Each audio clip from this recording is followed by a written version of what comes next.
มาก๊อกสองพ่อแม่พี่น้องเห็นหมาขี้เงื่อมันออกมาน้ำลายบูดน้ำลายเน่า เออไม่อย่างเกาะเศร้าบอกเศร้าบ้านมึงแน่ใจนะมึงบอกเขาฮะบอกคำมึงบอกเขาไปอย่างมึงจะคอยลบลิลี่ซ่อนๆไปคำมืดตื่นตาให้แต่มึงจะคอยไปซะนะฮะกูถามมึงเด้ฮะอีกะโลกหมามึงว่าให้ผู้ใดฟังฮะมึงคิดว่าคนอื่นเขาโง่ติแม่โซโง่แล้วอวดสลัดนะแม่บ่มีผู้ใดเกิดมึงเนาะโอ้ยอีซาดสัวอีโง่อีปึกอีเสงอะฮะลูกอีกะลีนะคนที่ว่าเขาไปเศร้าบอกเศร้าบ้านเนี่ยเขาก็ฮู้กันทั่วบ้านทั่วเมืองเลยมันก็ต้องมีเงินคันบ่มีเงินมึงสิไปเศร้าเขาได้บอกกูถามมึงเด้ฮะกรุณาใส่คำเว้ามันถือนะเงินมัดจำว่าสิ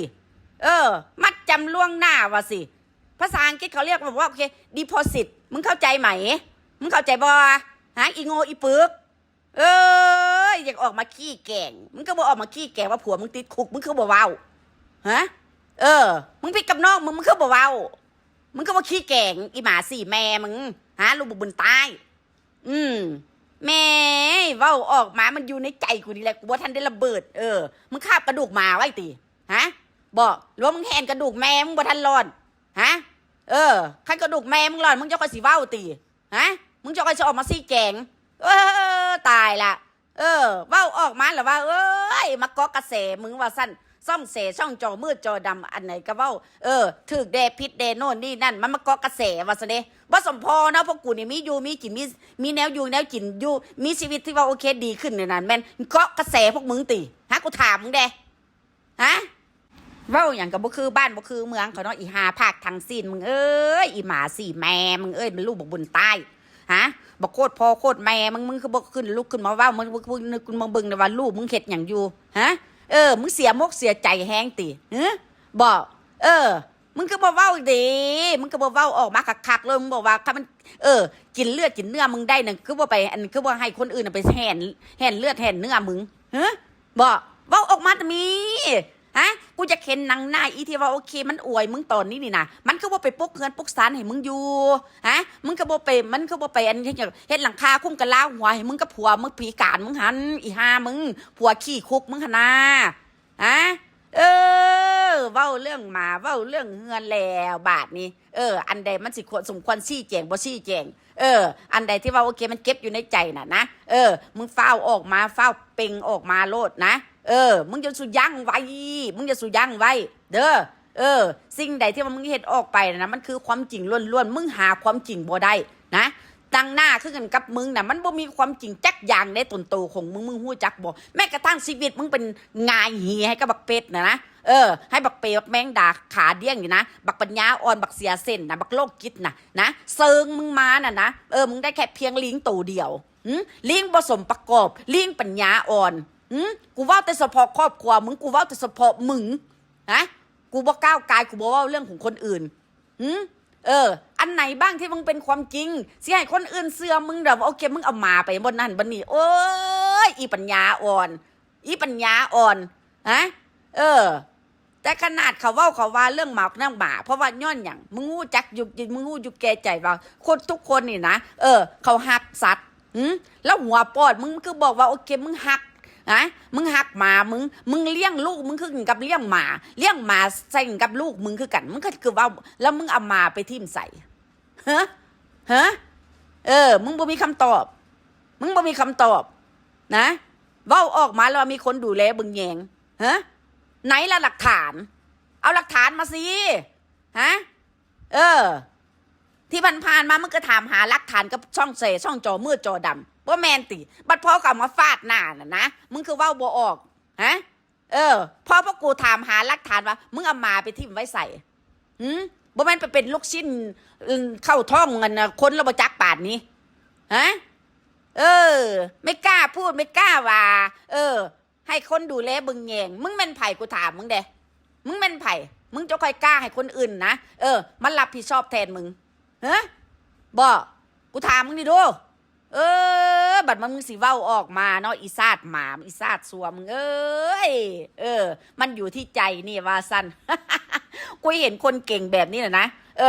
มันนักต่อนักละสุดท้ายมาก็มาสยบนะสยบกับฝาตีนกูนี่แหละกูสิบอกมึงให้นะไปบอกอีที่มันบอกมันสั่งสอนมึงเนี่ยนะมึงไม่ต้องพูดไทยแยะหรอกนะอันนี้ขออนุญาตขออภัยน้ำลายเด้อพอพี่น้องชาวไทยอันนี้ขอว่าแต่เฉพาะอีพวกที่ว่าโอเคค้างขึ้นวอนะเอามันออกมาดึงหัวมันออกมากระซากหัวงอกมันออกมาที่ว่ามันสั่งสอนมึงกันนะกูอยากเห็นหน้ามันนะคำพูดแบบนี้เนี่ยนะบ่มีผู้ใดเสือมึงดอกนะ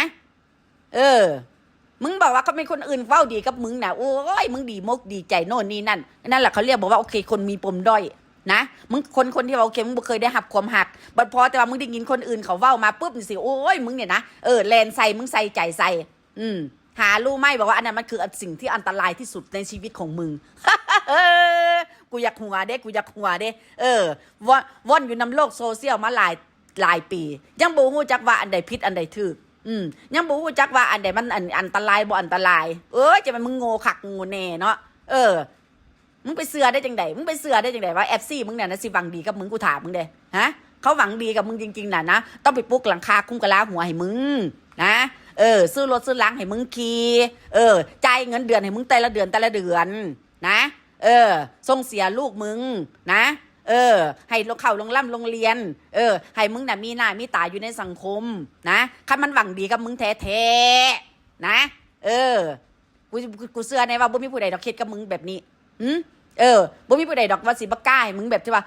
จะต้องแบบทำตัวเหมือนที่ว่าโอเคดีในสังคมไม่มีทางนะมีแต่คนหวังไล่ทั้งนั้นแหละนะไอ้พวกที่ว่าเว้าไปซื่อๆเนี่ยเพราะว่าย้อนอย่างอยากเว้าเอาหน้าเอาหน้าตัวเองไว้เมื่อก่อนเคยด่ามึงจังไดนะพวกมันก็ยังด่ามึงอยู่คือเก่าเด้อกูสิบอกมึงให้มึงจำใส่กะลาหัวไว้คนเราเนี่ยนะเวลาพูดดีน่ะนะมันคือผิดตัวหนึ่งมันคืองูพิษตัวหนึ่งมึงเข้าใจบ่คืองูจงอางตัวหนึ่งก็คือหัวปอดมึงหะเลนะมึงเนี่ยเราคุณผู้ใหญ่ใจดีแบบใดนะสุดท้ายมามึงก็แหวงกัดนั่นแหละชาวนากับงูเห่ามึงเข้าใจบ่บาดนี่นะมึงเข้าใจบ่อีกระโลกหมาอีโง่อีปึกเรื่องแค่นี้ยังมาให้กูนี่สร้างสอนมึงเนาะ ตายละมึงจะทำคอนเทนต์อะไรของมึงก็ทำไป